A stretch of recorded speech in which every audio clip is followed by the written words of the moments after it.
No, stop. Stop. Hello. Where are we looking? Oh, there you are. Hello. I think I'm alive, unless I'm a sentient computer in a program that everyone's watching. Unless I'm on the Truman Show or something weird like that. I don't know. If I am, I hope you've enjoyed the show. But the point is that I'm putting together the next mix, and it's called Later Days.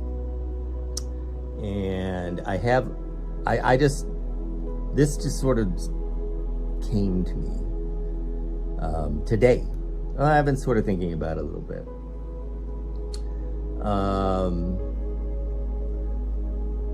I just had so much Taco Bell. Oh my God.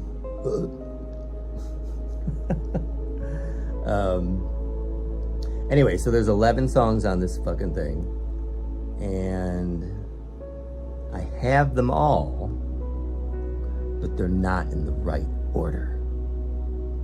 So what I'm doing right now is I'm putting them in the right order, and then I'm just gonna put this thing up.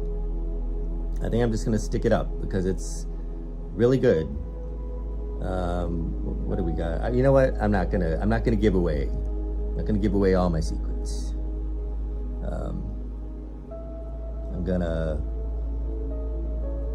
But yeah, this is definitely later days, like end times level shit going on here. I'm excited. This is good. This is gonna be good. You know, I can work a lot faster than I used to be able to. I don't know. I think I've just either sped up or I'm moving at a different speed. I don't know. I don't know where I am. Actually, I do. I'm right here. And so are you.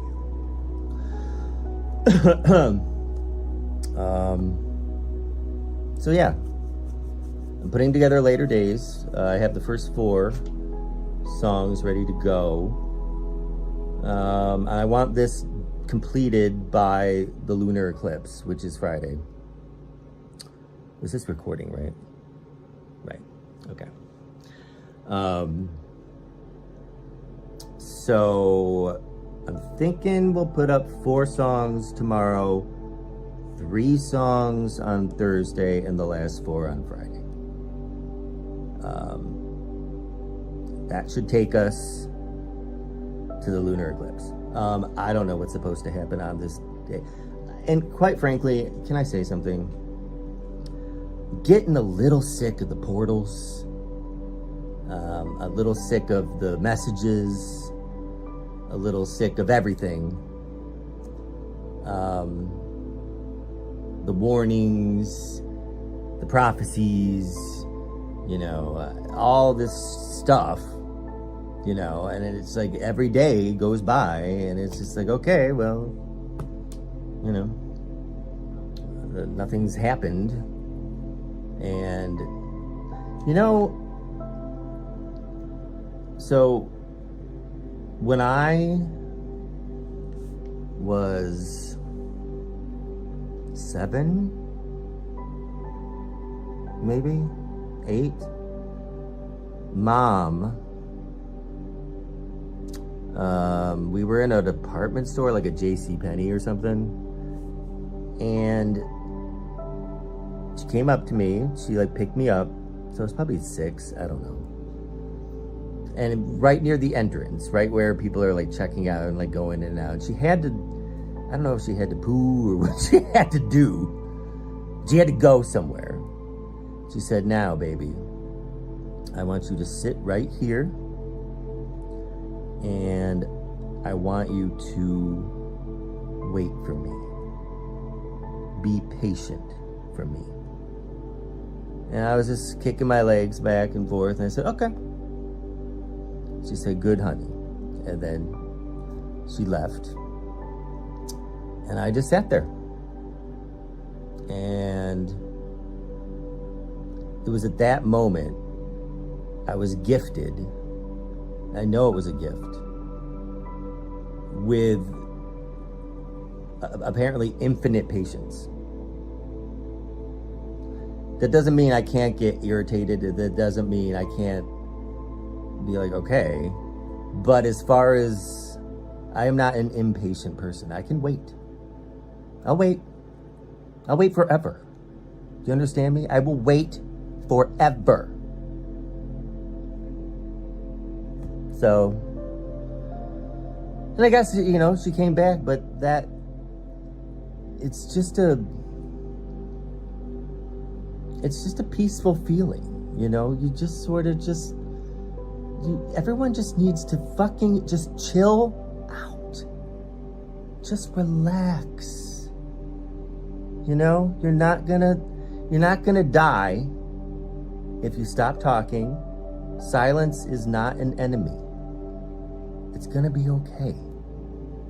Just wait. Wait on the Lord. You know, that's what they mean. Just wait. You know, it doesn't mean that people are so afraid. They're so afraid to be alone with themselves. It's like they every time I'm on the bus, everyone is hooked. They're always listening. I don't listen to anything when I go out. One, because I think it's dangerous walking across the street. You know, you kind of could need to be able to hear. People are blinding and deafening themselves to the world around them. And they're quite frankly missing it because everyone's living in their own little head. Okay? One of my functions is to break that cycle and bring people out of their little worlds into a larger one. I don't know if I'm having any success with that mission, but that's one of the things I'm trying to do. So yeah, and I realize, you know, not everyone was given that gift. I understand it is a gift, but now I want to help give it to you all. That it's okay. It's all right. It's gonna be all right. We're gonna make it. You just don't be afraid to be yourself and to be alone. Okay? There's a difference between solitude and loneliness. Do you know what I mean? Like Superman had the Fortress of Solitude, but I don't think Superman was lonely there. He just needed to just get away from people. Just like Jesus. You know, I've been reading the Bible, and I've never read the Bible in my life. So I'm really, I look at it as it's a really exciting story. I'm reading John, and it seems to me that Jesus, he just keeps saying, woman, he's like, woman, people. It's like, it's not my time yet. It's not my time yet. Chill out. You know, and then they're like, but we love you. He's just like, oh my God. Here, let me do a miracle for you. Will that convince you? They're like, oh, that's great. Can we have another? Let's have another one. Wow, wow, wow. You know, okay, well, he does the fish and the bread, right? That was cool. He did the clay on the guy's eyes, took those off. And, you know, I'm sorry, Jewish people, but y'all were really kind of up his ass and not really nice to him at all. And then I just read chapter 11, and that's where he did Lazarus, you know, and that's when it said Jesus wept, and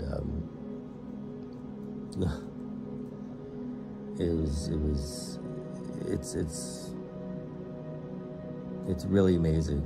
So now I understand, you know, it's the greatest story ever told. And this is just one little tiny, well, it's the gospel, you know what I mean? One of them, which I think the way I understand it is the same story told from 4 different viewpoints. But John was his favorite. Even Jesus had his favorites. He loved everybody. But John was his favorite. John was there at the crucifixion. I think he entrusted Mary, his mother, to his care, I think. I don't know. You know, I believe me, I ain't no scholar, Bible scholar at all. I just think it's fascinating. I just think it's a great story that happens to be true. So I'm really into it. Can't wait to see what happens next. I don't know. Okay, well, I don't know. We'll just call this video Later Days, I guess. Maybe I'll put some music behind it. I don't know. I just wanted to talk. Because sometimes it's lonely here, you know. But, I don't know. I have a very rich imagination. I don't need, or maybe I do and didn't realize it. You know, that's why people are like, well, don't you want to like see the world? I'm like, I've already seen it. You know, I think, you know, I go, and when I do see things, I'm like, okay, that's nice. That's good, but I don't feel a need to scour the planet. Now, that doesn't mean I don't want new experiences. I think skydiving might be fun. Parasailing. Did you guys ever see Piranha 3D? And its sequel, Piranha 3 Double Ds. This is the kind of humor I'm into. I love goofy shit with big tits. I think it's funny. But in Piranha 3D, there's a woman, she's totally nude. Well, she's got like panties on, but you know what I mean. She's like parasailing. And then it just like drops down into the water for a second where the piranhas are. And then it lifts back up and she's like totally like, she's just like half like a torso with like tits, like screaming still.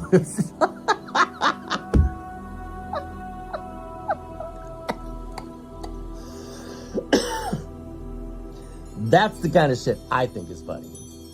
That's why I think Elvira is so funny. Elvira is I'm going to put a link to my Elvira video at the end of this, because Elvira, Mistress of the Dark, is one of the funniest. And people are like, oh, well, you know, that's the dirty. It's not dirty. It's charming. Okay, a little bit of naughty humor is not a sin. Okay? It's just funny. Do you think God doesn't have a sense of humor? Have you seen the banana? I mean, come on. God's final joke, the banana. All right, well, I could just talk to you for hours, but I gotta get back to work, finishing Later Days, and then I'm gonna start putting it up, because I already know what the cover's gonna be like. I just gotta find a couple pictures, get the little, and this isn't gonna be long-winded. I'm not gonna, like with the Power of Three, like I was like, writing novels. I'm like, why am I writing novels that no one reads? Why am I doing all this stuff that no one sees? Why? Because it's what I do. It's my job. And I love doing it, so I'm gonna keep doing it. And I do love you all. I really do. And I did make, I folded origami, I folded space and made a conduit through the black hole. So that video is there. I'm gonna put that one in the end of this as well. We'll put some Elvira there, and we'll put the black hole one, which is the 10th song on Destination Unknown. So if you want to come to my channel, I always put what mix I'm working on, like on the home page near the top, so you can find what I'm doing. I cranked that fucker out in 3 days because it had to be ready before the planetary alignment on the 28th of February. So I stayed up for 3 days. It was that was stressful. I was like looking at my clock like, oh my God. But I did it, and it is, I think it's fantastic. You know, I think it's fun, it's exciting. It's just a great thing. And everything in Destination Unknown that leads up to that. Everything leads up to that moment. And that is not the end of Destination Unknown. That's like the halfway point. Now that we're through the black hole, now we get to explore what's on the other side. And I see, this is the thing. I have ideas, but I don't know the whole story. With later days, I have the whole story. So we're gonna continue with that story. Okay, so here is where you can subscribe to me. Here is where you can watch Elvira. Here's Destination Unknown, and up here I'll put best for viewer. So whatever you see there is just for you. Okay? All right. Love you guys, and we'll talk soon. Oh yeah, there's so much more to talk about, but we'll do it later. All right. Bye.